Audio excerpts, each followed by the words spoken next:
हिंदू की बात जहां तक, तो हिंदू धर्म नहीं है।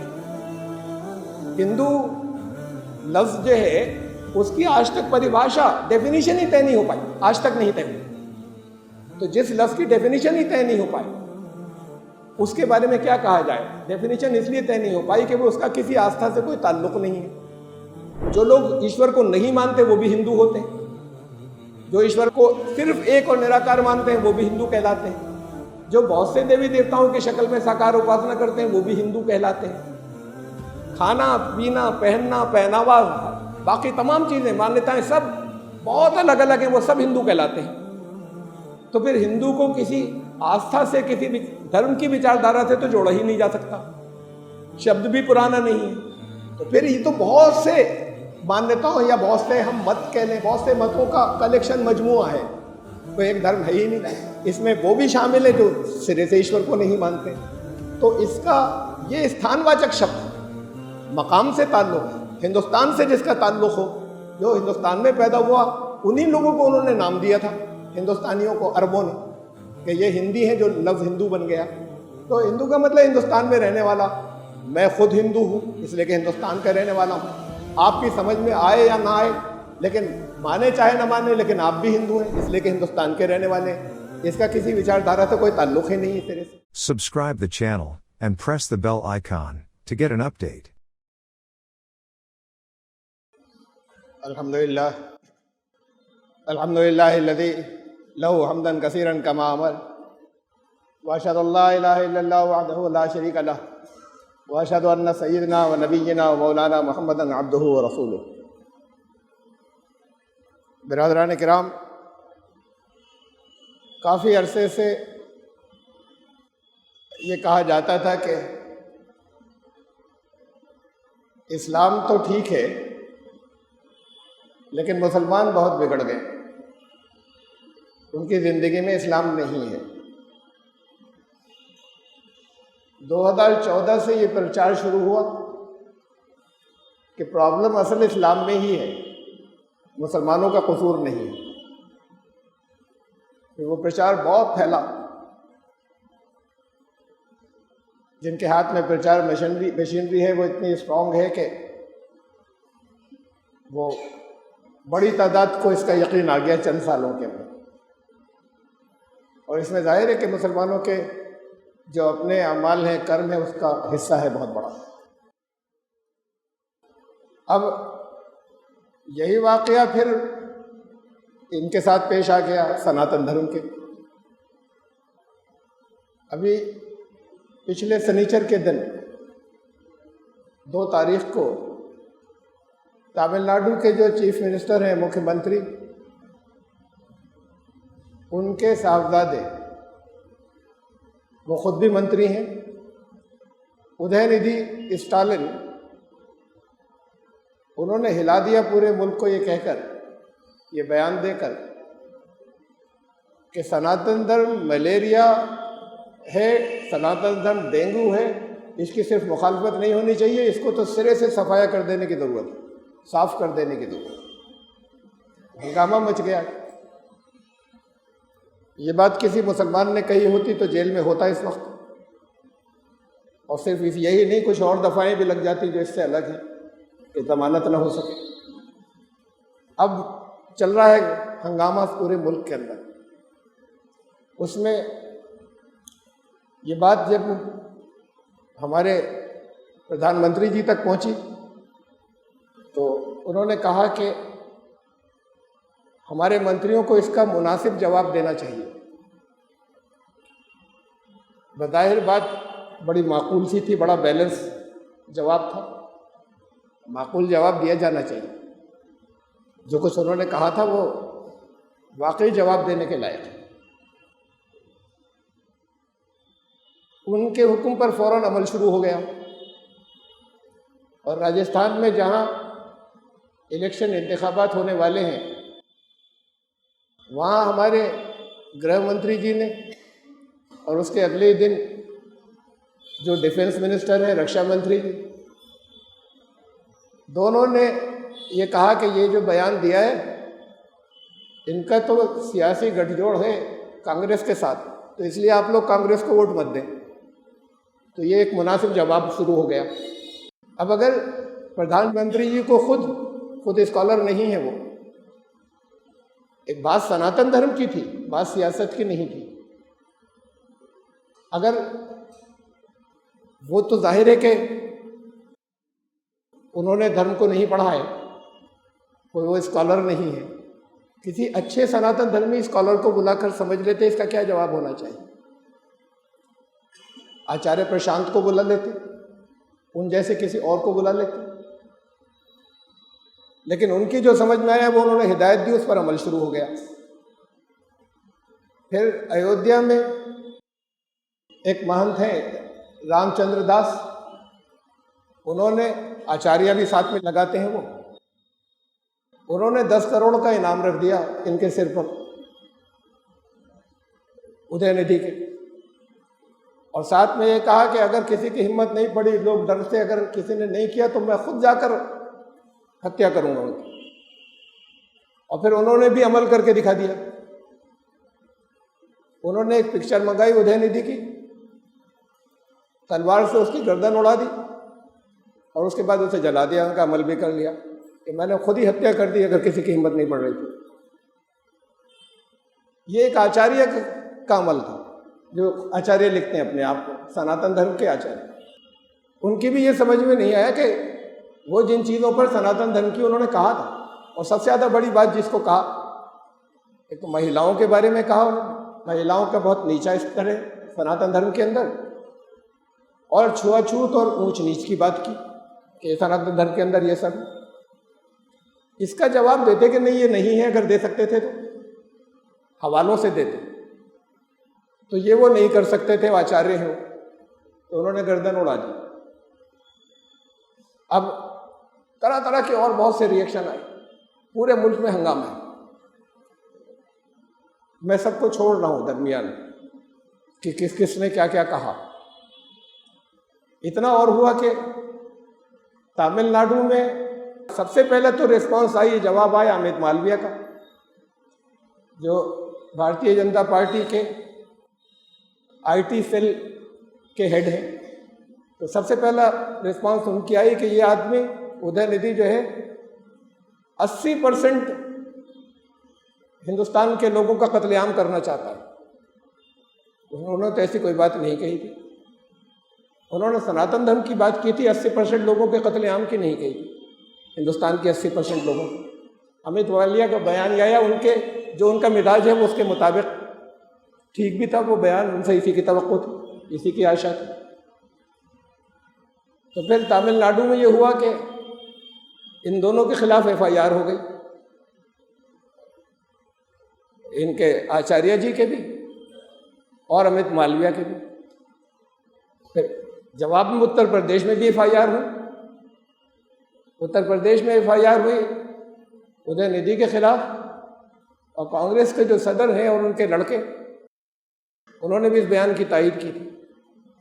तो प्रियंक खारगे, इन दो के खिलाफ उन्होंने FIR कर दी। यूपी ने इनके खिलाफ कुछ भी नहीं किया, जिन्होंने 10 करोड़ का उनके सिर पर ऐलान किया।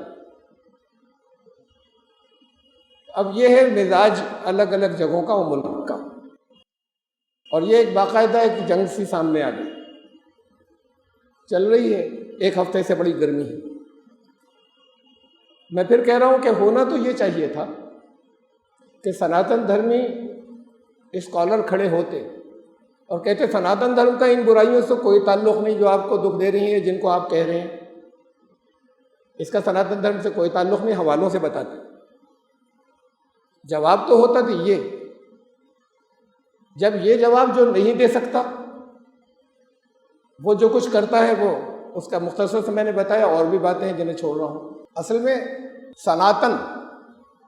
सनातन का मतलब जो चला आ रहा है शुरू से, लगातार चला आ रहा है। जो सनातन होगा वो शाश्वत भी होगा, वो रहेगा आखिर तक। जिसकी कोई शुरुआत थी उसका कहीं पर एंड भी हो जाएगा, और जिसकी कोई शुरुआत नहीं है उसका एंड भी नहीं होगा। तो सनातन धर्म का तो उन्मूलन कोई नहीं कर सकता अगर सचमुच वो सनातन धर्म है। कोई धर्म अगर सचमुच सनातन धर्म है जो शुरू से चला आ रहा है, जिसे सदा से कह दें, उसको तो कोई जड़ से उखाड़ नहीं सकता, कभी भी खत्म नहीं कर सकता। कोई बयान चाहे जितने दे, उन बयानों पे हंगामे चाहे जितने हो जाएं।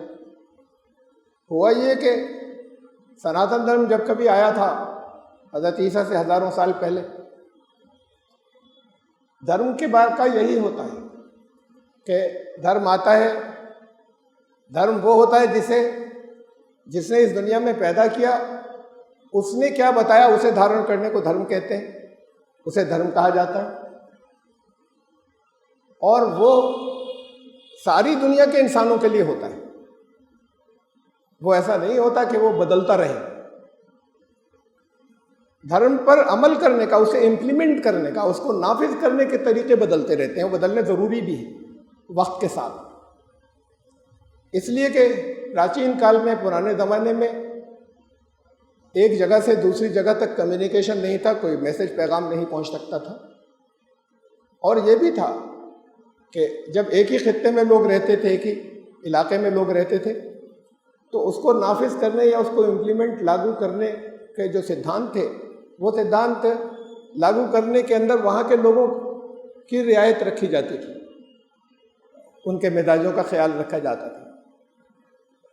लेकिन दूसरे लोगों के ऊपर वो अगर लागू होगा तो कुछ और तरीके से होगा, आगे के ज़माने के लिए लागू होगा तो कुछ और तरीके से होगा। सिद्धांत नहीं बदलेंगे, जो ईश्वरीय धर्म होगा उसके, जो खुदा का कलाम होगा, जो उसकी तरफ से धर्म आया होगा, जो दिया गया।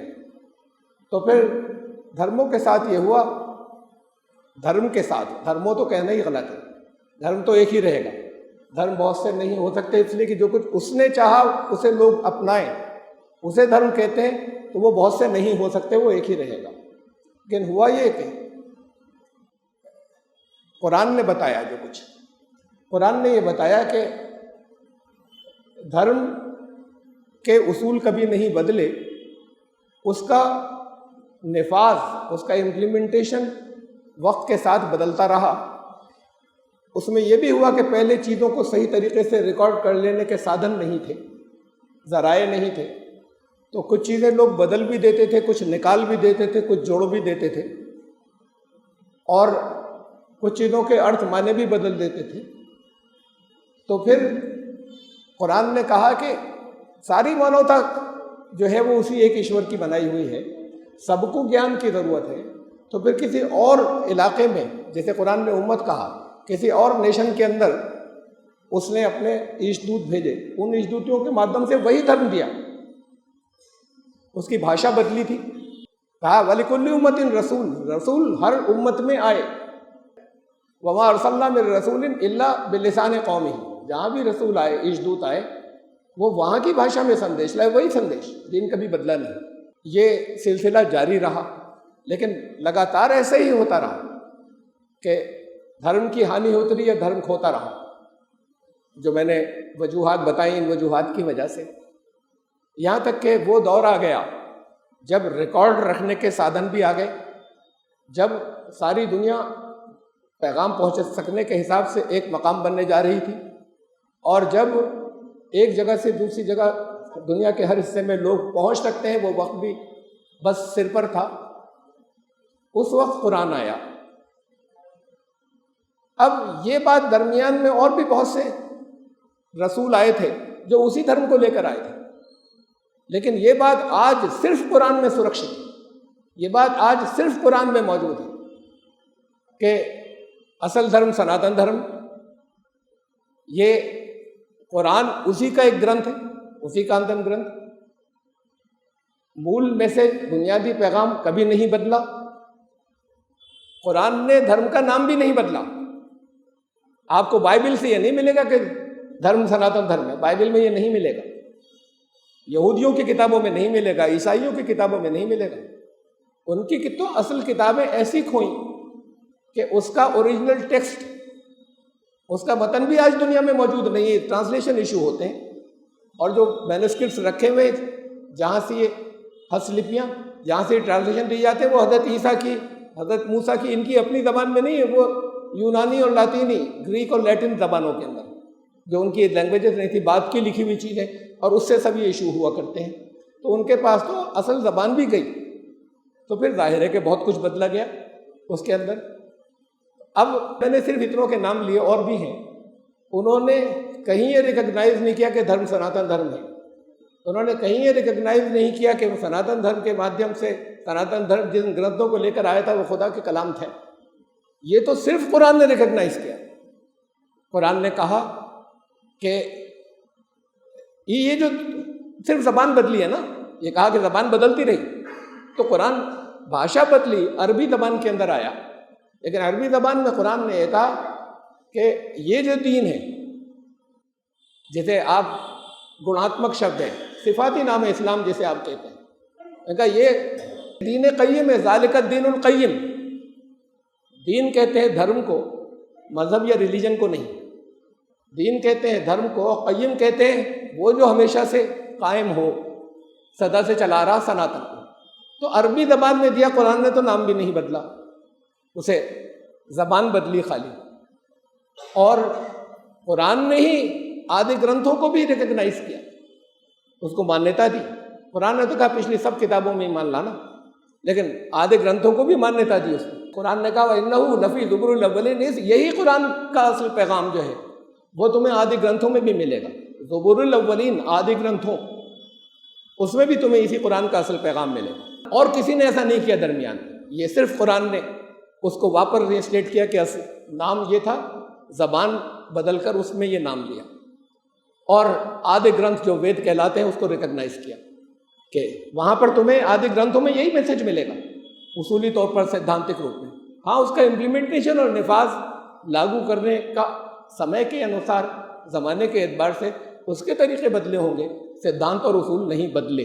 अब ये बड़ी अहम बात है कि यहाँ हिंदुस्तान में बहुत से सुधारक आए, इसलिए कि खराबियाँ थीं सनातन धर्म के अंदर जो पैदा हो गई थी, सनातन धर्म के मानने वालों में। और धर्म की पुस्तक के अंदर भी गड़बड़ हुई थी, कुछ चीज़ें निकाल दी गई थी, कुछ चीज़ें बढ़ गई थी, कुछ जगहों पर मानों की गलतियाँ थी, अर्थ बदले गए थे। 1131 शाखाएं हुआ करती थी वेद की। वेद की कुल 1131 में से आज 11 मौजूद हैं, यानी अलग अलग वर्जन्स। 1131 अलग कलाम नहीं, एक ही कलाम के 1131 अलग अलग जो हैं वो लेख लिपियाँ थीं, जिसमें से आज 11 मौजूद हैं। उन 11 में से जब हम उठाकर देखते हैं तो वो 11 एक दूसरे से अलग हैं। मसलन कृष्ण यजुर्वेद और शुक्ल यजुर्वेद जो है ये एक दूसरे से बिल्कुल अलग है, ये एक दूसरे से मुख्तलिफ है बिल्कुल। तो ये तो सबूत मौजूद है। फिर सबूत ये भी मौजूद है कि आर्य समाज ने बहुत तब्दीलियाँ की, मंत्र कुछ निकाले भी, कुछ बढ़ाए भी, और माने भी जो चले आ रहे थे अर्थ वो भी बदले। और कहा कि हमने अर्थ, पहले लोग अर्थ का अनर्थ कर रहे थे, हमने ठीक कर दिया है इसको, दावा ये किया।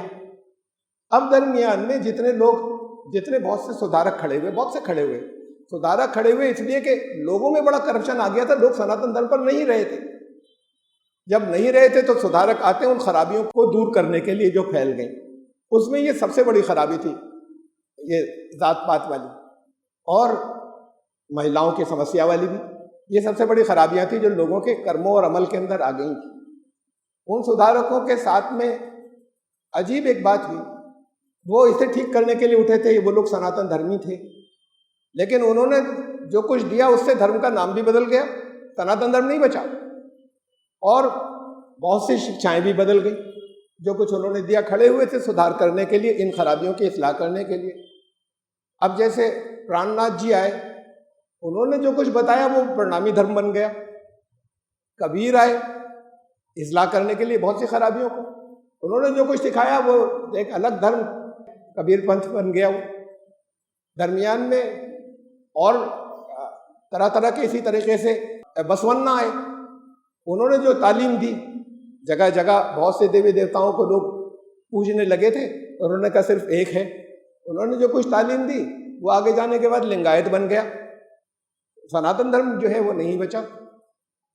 शिव दयाल साहब आए, उन्होंने इन्हीं खराबियों को दूर करने की कोशिश की, वो राधा स्वामी मत बन गया, नाम बदल गया, नाम बदल गया तो अलग धर्म के नाम से या अलग मतों के नाम से चल पड़े ये सारे के सारे।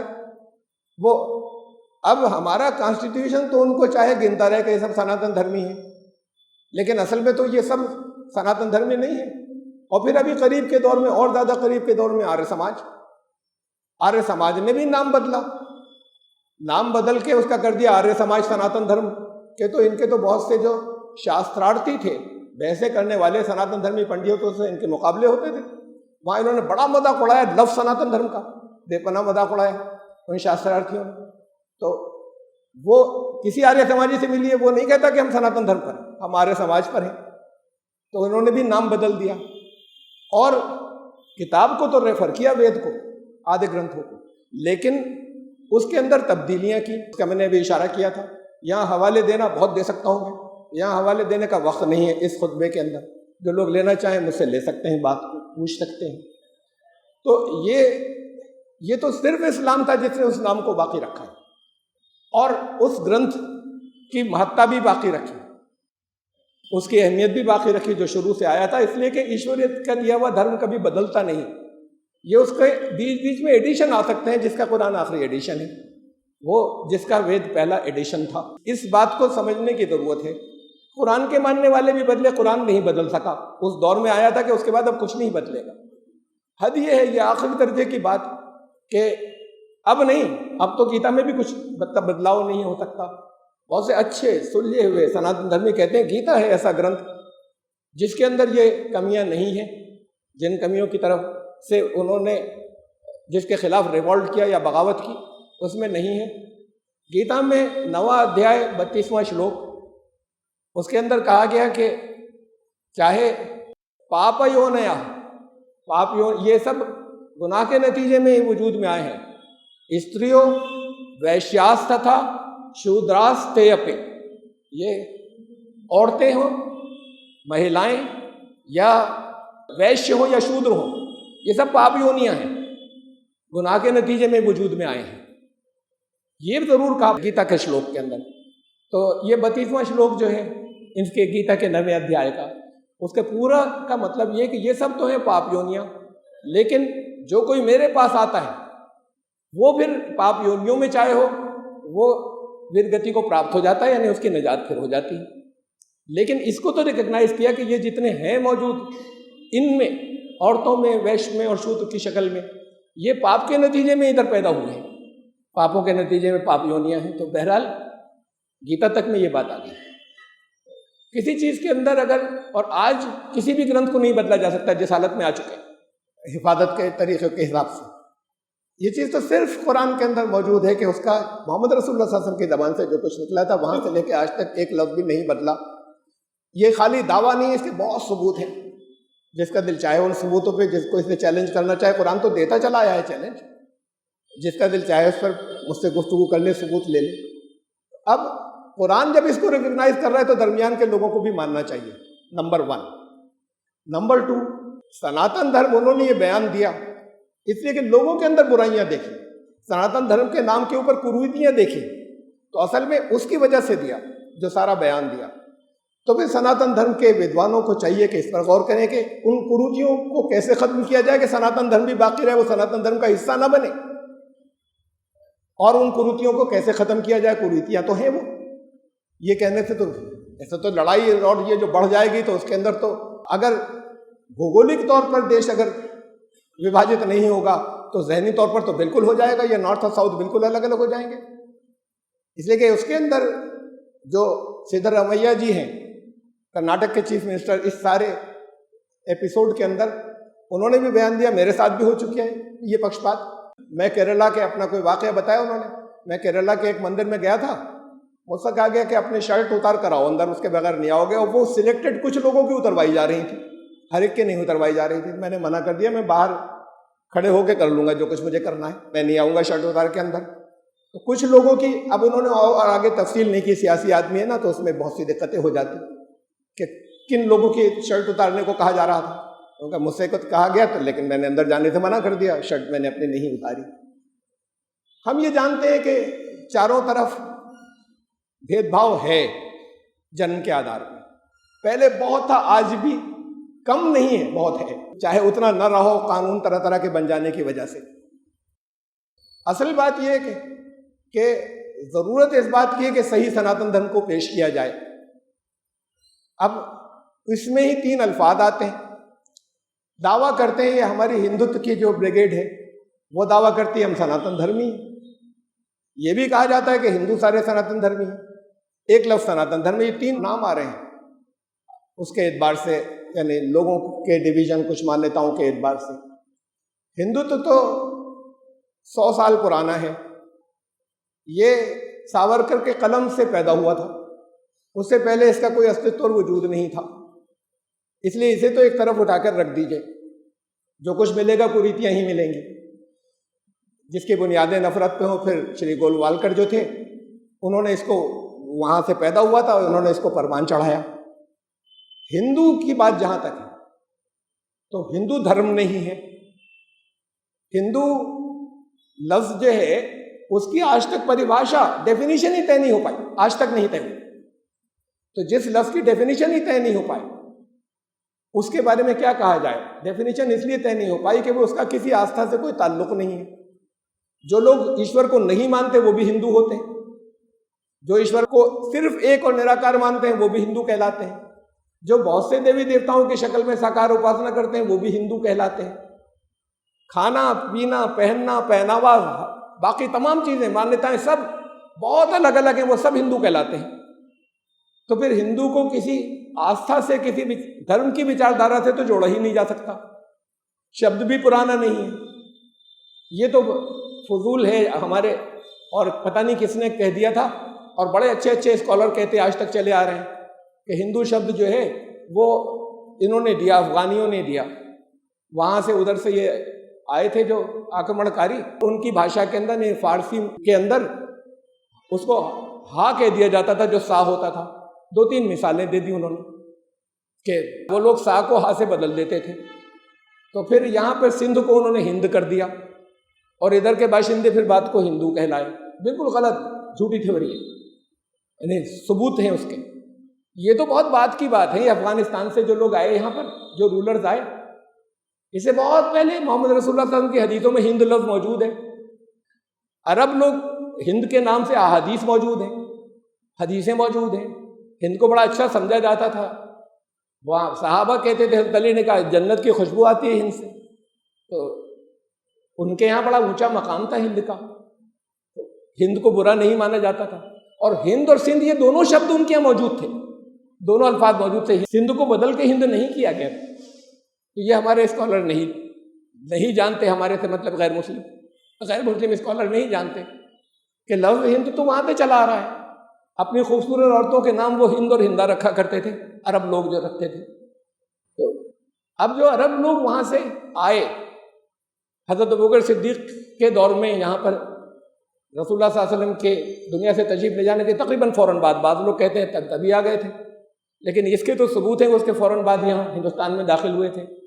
जो उन्होंने यहाँ के लोगों को, अब वो जो कुछ उन्होंने, अरब थे, जो कुछ वो कुरान उन तक पहुँचा था उसमें वो यहूदियों को जानते थे, ईसाइयों को जानते थे। वो एक लफ्ज़ उनके पास मुशरिकीन था जैसे, और इस्लाम, मुसलमान, उसके मानने वाले, वो इतनी बात जानते थे।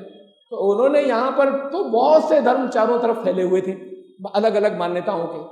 उन्होंने उन सबको समेट कर कहा कि ये सारे जो हैं हिंद के रहने वाले, हिंदी इलाके का नाम रखा था, ये सब हिंदी लोग हैं, हिंदुस्तान के बाशिंदे, वही लफ्ज़ हिंदू बन गया बात को। तो फिर ये तो बहुत से मान्यताओं या बहुत से हम मत कह लें, बहुत से मतों का कलेक्शन, मजमुआ है, कोई एक धर्म है ही नहीं। इसमें वो भी शामिल है जो सिरे से ईश्वर को नहीं मानते। तो इसका ये स्थानवाचक शब्द है, मकाम से ताल्लुक़ है, हिंदुस्तान से जिसका ताल्लुक़ हो, जो हिंदुस्तान में पैदा हुआ, उन्हीं लोगों को उन्होंने नाम दिया था, हिंदुस्तानियों को, अरबों ने, कि ये हिंदी है, जो लफ्ज़ हिंदू बन गया। तो हिंदू का मतलब हिंदुस्तान में रहने वाला। मैं खुद हिंदू हूँ इसलिए कि हिंदुस्तान का रहने वाला हूँ। आपकी समझ में आए या ना आए, लेकिन माने चाहे ना माने, लेकिन आप भी हिंदू हैं इसलिए कि हिंदुस्तान के रहने वाले हैं। इसका किसी विचारधारा से कोई ताल्लुक़ ही नहीं इस तरह से। अब ये तो बात थी हिंदू की, सनातन धर्म, ये 3 लफ्ज़ हैं जो बोले जाते हैं। हिंदू तो हिंदू, सनातन धर्म। सनातन धर्म जो है, दरमियान के सारे लोगों ने तो रिश्ता अपना तोड़ लिया आदि ग्रंथों से, वेदों से। कुरान ने नहीं तोड़ा। कुरान ने कहा यही तालीमात तुम्हें आदि ग्रंथों में मिलेंगी, इन्नहु लफी ज़ुबुरिल अव्वलीन, यही तालीमात तुम्हें वेदों के अंदर मिलेंगी बुनियादी तौर पर, यानी उसूली तौर पर। तो जब ये इस रिश्ते को वापस जोड़ा बीच के लोगों ने जिसे खो दिया था, तो मैं अगर उसमें आस्था रखता हूं तो मैं सनातन धर्मी भी हूं, इसलिए कि वेद मेरे पास हैं भी, मैं वेद का अध्ययन भी करता हूं और अध्ययन करने को दूसरों से कहता भी हूं। ये जितने अपने आप को सनातन धर्मी कहते हैं तो करोड़ों दुनिया में आते हुए चले जाते हैं, इन्होंने कभी शक्ल भी नहीं देखी आदि ग्रंथों की या वेदों की, न इनके घरों में, न इन्होंने कभी शक्ल देखी। तो कैसे सनातन धर्मी?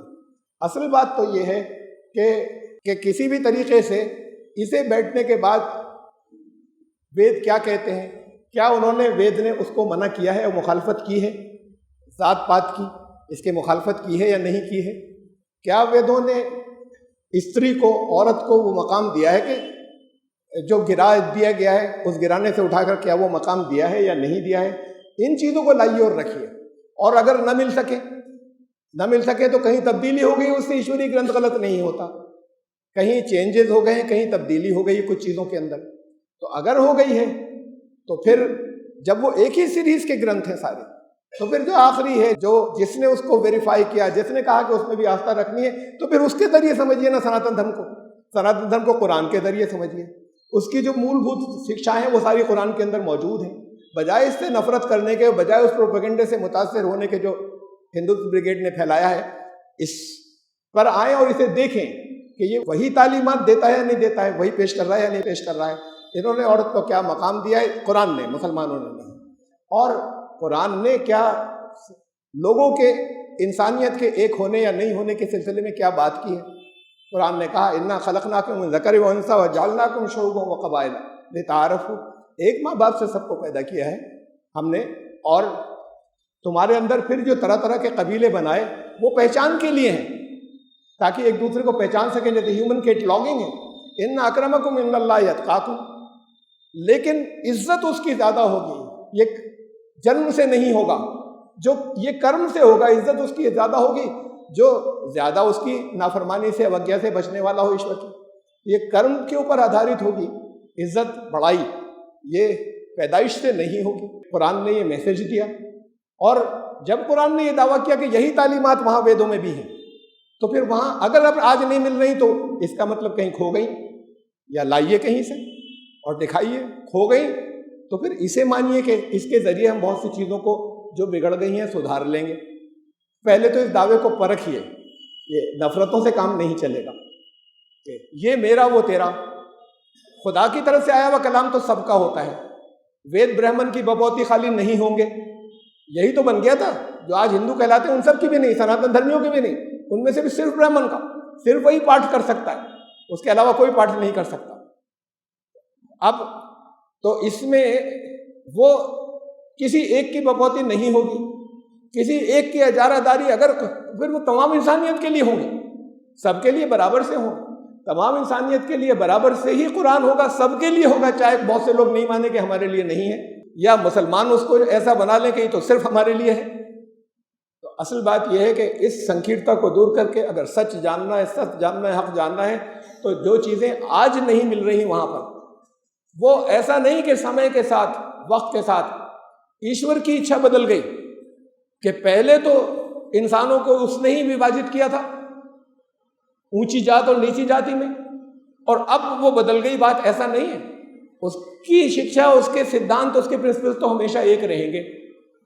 उन्होंने ये कहा, जो उदयनिधि हैं, उनके फादर जो चीफ मिनिस्टर हैं, मुख्यमंत्री M.K. स्टालिन साहब, उन्होंने अपने इसको सपोर्ट करते हुए सपोर्ट किया अपने बेटे की बात को, और उन्होंने कहा कि असल में इन्होंने सनातन धर्मियों की मुखालफत नहीं की थी, लोगों की नहीं की थी, बल्कि उन उसूलों, उन सिद्धांतों की मुखालफत की थी जो गलत हैं और जिससे मानवता को नुकसान पहुंच रहा है। इसलिए कि वहाँ पे फिर वो जो इस कंट्रोवर्सी में वहीं के एक और हैं DMK के A राजा साहब, उन्होंने कहा, अरे डेंगू की बात तो की थी खाली, ये तो HIV जिससे एड्स फैलती है, ये तो वो वायरस है, ये सनातन धर्म। तो उन्होंने M.K. स्टालिन साहब ने कहा कि सिद्धांतों की मुखालफत की थी उन्होंने। असल बात तो ये है कि ईश्वर की तरफ से दी हुई चीज़ों के सिद्धांतों की मुखालफत नहीं की जा सकती, इसलिए कि वो हक होंगे। अगर कुछ खराबियां नजर आ रही तो वो उसकी तरफ से नहीं होगा। आसान समझ में आ सकने लायक जो चीज़ जहाँ है वहाँ से लेंगे। संकीर्णताओं को और तासुब को और नफरतों को हटाकर जो फैला दी गई हैं पिछले कुछ साल में बहुत ज़्यादा फैल गई हैं, एक तो और मैं भी वही बात कहूँगा जो बहुत सुलझे हुए सनातन धर्मी स्कॉलर कहते हैं कि सनातन धर्म को मानने का दावा करने वालों की ज़िंदगी से मत समझिए। तो मैं भी वही बात कहूँगा कि इस्लाम को इनकी ज़िंदगी से मत समझिए जो आपको नज़र आते हैं दावा करने वाले कि हम इस्लाम पर हैं। इनका हिसाब होगा इसी बुनियाद पर जो सच है। इस बुनियाद पर नहीं होगा कि तुम मुसलमान के घर पैदा हुए थे या तुम ये कहते हो कि हम इसे मानते हैं। ईश्वर के यहाँ कोई, अल्लाह के यहाँ कोई पक्षपात नहीं है, कोई जानिबदारी नहीं है। अब खुद भी जानिबदारी हटाने के बाद वो जिसने पुष्टि की, वो जिसने तस्दीक की और ये दावा किया कि इसके अंदर वही सिद्धांत है, जो वहाँ खो गए हों उसके लिए यहाँ देखिए और मिलकर इसमें उन नफरतों को हटा के आइए बैठकर काम करें। इन दोनों ग्रंथों को लेकर हमारी तरफ से अगर उदयनिधि साहब को भी जवाब जो जाएगा वो यही जाएगा कि ये अपनी गलतफहमी को हटाइए। उनके दिल में भी जाहिर है कि एक आग होगी जो निकली और बहुत ज़माने से होगी, इसलिए कि जिस जाति जिस नस्ल के अंदर वो पैदा हुए उसके साथ भेदभाव चल रहा था और चल रहा है। उनकी बात भी गलत नहीं है, लेकिन उनको जवाब ये जाना चाहिए था। न वो जवाब मुनासिब था जो हमारे प्रधानमंत्री ने दिया या उनके माध्यम से मंत्रियों ने देना शुरू कर दिया है, न वो जवाब मुनासिब था जो अपने आप को आचार्य कहने वाले अयोध्या के अंदर जो बैठे हुए रामचंद्र दास जो उन्होंने दिया। तो इस सही बात पर अब ये हम उन्हें समझाएं और रखें कि नफरतें ख़त्म करो, इसलिए कि भारत को अगर विश्व गुरु बनना है तो सत्य पर आना है। संकीर्णता से इससे काम नहीं चलेगा कि हर एक ये समझे कि नहीं हम सबसे सुपीरियर हैं, हमारी ही चीज़ें ठीक हैं। जहाँ जिन चीज़ों के अंदर कहीं कुछ गलती हो गई तो उस गलती को मान लें, ये गलती हो गई लेकिन ये असल धर्म नहीं है, और जहाँ कोई अच्छी बात मिले उसे ले लें। इस स्पिरिट के साथ अगर बैठकर हम इस आधे ग्रंथ और अंतिम कुरान का अध्ययन करें तो फिर बहुत सी चीज़ें जो हैं वो निखर कर सामने आ जाएंगी और ये नफरतें भी ख़त्म हो जाएंगी। तब वो स्टेज आएगी जब भारत विश्व गुरु बन सकेगा। बारकल्लाहु लना व लकुम फ़िल कुरानिल अज़ीम इन्नहु तआला जवादुन करीम।